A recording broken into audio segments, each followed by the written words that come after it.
많은 학부모님들이 공감하는 부분일 텐데 아이가 어떤 공부에 대한 의욕이 없을 때 부모로서는 어떻게 해야 되는지 조언을 해줄 수 있는 부분이 있는지 말씀 부탁드릴게요. 좋은 질문입니다. 이거 실제로 상담 현장에 있어서 부모님들이 가장 많이 하는 질문입니다. 그러니까 같은 질문은 아니지만 비슷한 질문에 이렇습니다. 뭐라고 하냐면 우리 아이가 공부는 하고 싶은데 꿈이 없어가지고 동기부여가 생기지 않는다. 그래서 아이가 공부에 그렇게 이제 간절함을 안 보인다라고 말하는 아이들이 많다고, 이런 경우에는 어떻게 해야 하느냐고 질문하는 학부모님들 제일 많습니다. 그럼 피디님께 한번 여쭤보겠습니다. 제가 그럴 때마다 상담 때마다 뭐라고 말하냐면, 피디님이 지금은 아무 생각이 뭐 어떤 이런 건 없지만, 지금은 이제 물론 다시 대학을 가라고 하진 않지만, 녹화를 한 다음에 집에 가는 길에 이제 번개를 맞아가 천재가 됐을 경우에 그냥 세계에서 가장 천재가 됩니다. 그래서 다시 입시를 한번 봐볼까 해서 입시를 봤는데 수능에서 만점을 받았습니다. 어디 대학 어디 학과에 지원하시겠습니까? S대를 지원할 것 같습니다. 그렇죠? 네. 그러니까 대부분 다 그러지 않습니까? 서울대학교 의대 지원한다고 하지 않습니까? 제가 상담할 때거나 아니면 설명할 때 모든 친구들에게 물어보면 거의 다 그렇게 얘기합니다.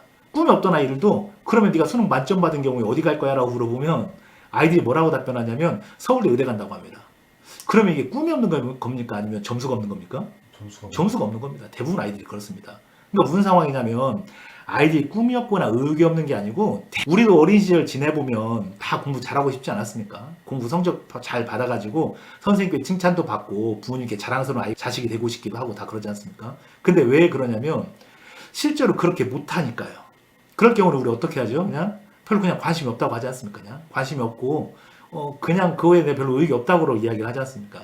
근데 우리 속마음은 다 어떻습니까요? 다 잘하고 싶었던 마음이 있지 않습니까? 그러면 아이들이 뭐 세대가 변했다 하더라도 거의 다 비슷하지 않을까요? 그냥 잘하고 싶습니다. 근데 어떻게 해야 잘하는지 모릅니다. 그리고 얼만큼 또 해야 하는지를 모릅니다. 그러면 아이들에게 너무 큰 목표를 세우지 말고 아이들 수준에서 할 수 있는 조그만 단위에서 작은 것들에 대한 성취 동기를 하나씩 심어주면, 그래서 나도 할 수 있구나라는 것들을 아이들이 인식하면 잘합니다. 우리 그냥 아이들이 보면 애들이 게으르다 뭐 하다라고 하지만, 그러니까 우리 아이는 보면 게을러서 게임만 해요라고 하지만 아이들 잘 보면 그러지 않습니까? 게임하면서 밤새입니다. 게임하면서 밤샐 수 있다는 말은 무슨 말이냐면 공부하면서 밤샐 능력이 있다는 겁니다. 그렇게 아침잠 많고 그런 애가 다음날 새벽에 우리 아이들 콘서트 간다고 하지 않습니까? 아침 5시, 6시 일어나는 거 보지 않았습니까? 자기 하고 싶은 것들은 그렇게 일어납니다. 그러니까 그 아이들이 무슨 말이냐면 그걸 할 수 있는 거니까. 근데 그걸 똑같이 적용을 시켜보면 할 수 있는 걸 해주게 하면 됩니다. 그래서 그냥 아이가 혹시 성적이 낮거나 그러면 그 수준에 맞춰서 조금 더 할 수 있는 것, 조금 더 할 수 있는 것.